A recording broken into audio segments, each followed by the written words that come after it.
Haryanti, saya dari Prodi Sistem Informasi dan nomor NIM saya adalah 051602084. Di sini saya akan membacakan tugas 1 Pancasila.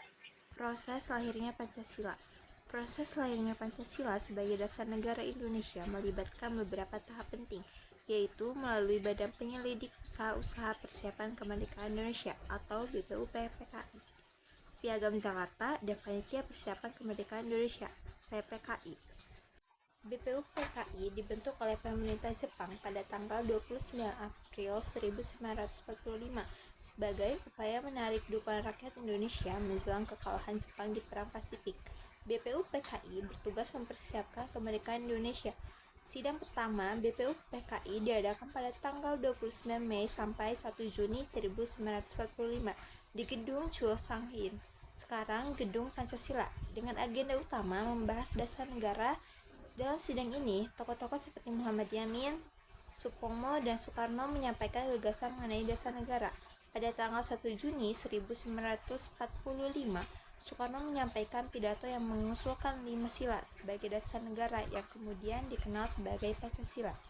Piagam Jakarta. Setelah sidang pertama, BPUPKI membentuk Panitia 9 untuk merumuskan kembali dasar negara. Pada tanggal 22 Juni 1945, Panitia 9 menghasilkan Piagam Jakarta yang menjadi rancangan awal pembukaan Undang-Undang 1945. Namun, Piagam Jakarta menimbulkan perdebatan karena adanya perbedaan pendapat mengenai sila pertama yang kemudian diubah demi persatuan bangsa. Setelah proklamasi kemerdekaan, PPKI mengesahkan Undang-Undang 1945 pada tanggal 18 Agustus 1945, termasuk Pancasila sebagai dasar negara yang telah disempurnakan.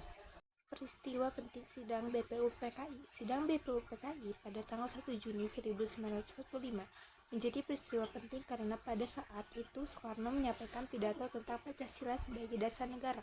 Pidato ini diterima secara aklamasi oleh anggota BPUPKI dan menjadi tonggak sejarah dalam perumusan dasar negara Indonesia.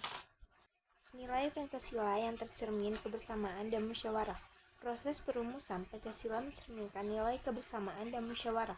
Meskipun terdapat perbedaan pendapat di antara tokoh-tokoh BPUPKI, mereka tetap bersatu dalam semangat gotong royong untuk mencapai mufakat demi kepentingan bangsa. Refleksi pribadi dan relevansi bagi generasi muda.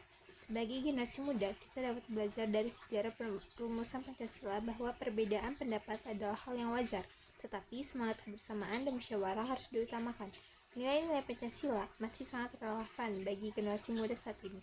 Di era globalisasi dan perkembangan teknologi, Pancasila dapat menjadi pedoman untuk menentukan baik dan buruk serta memahami tata krama, moral, dan etika. Generasi muda dapat melestarikan nilai-nilai Pancasila dengan mempelajarinya, menerapkannya dalam kehidupan sehari-hari, dan menjadi agen perubahan yang positif.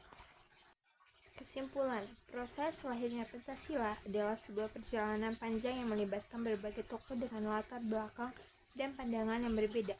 Semangat kebersamaan, musyawarah, dan gotong royong menjadi kunci dalam mencapai kesepakatan dan merumuskan dasar negara yang menjadi landasan bagi Indonesia. Sebagai generasi muda, kita memiliki tanggung jawab untuk memahami, mengamalkan, dan melestarikan nilai-nilai Pancasila agar tetap relevan dan menjadi pedoman dalam kehidupan berbangsa dan bernegara.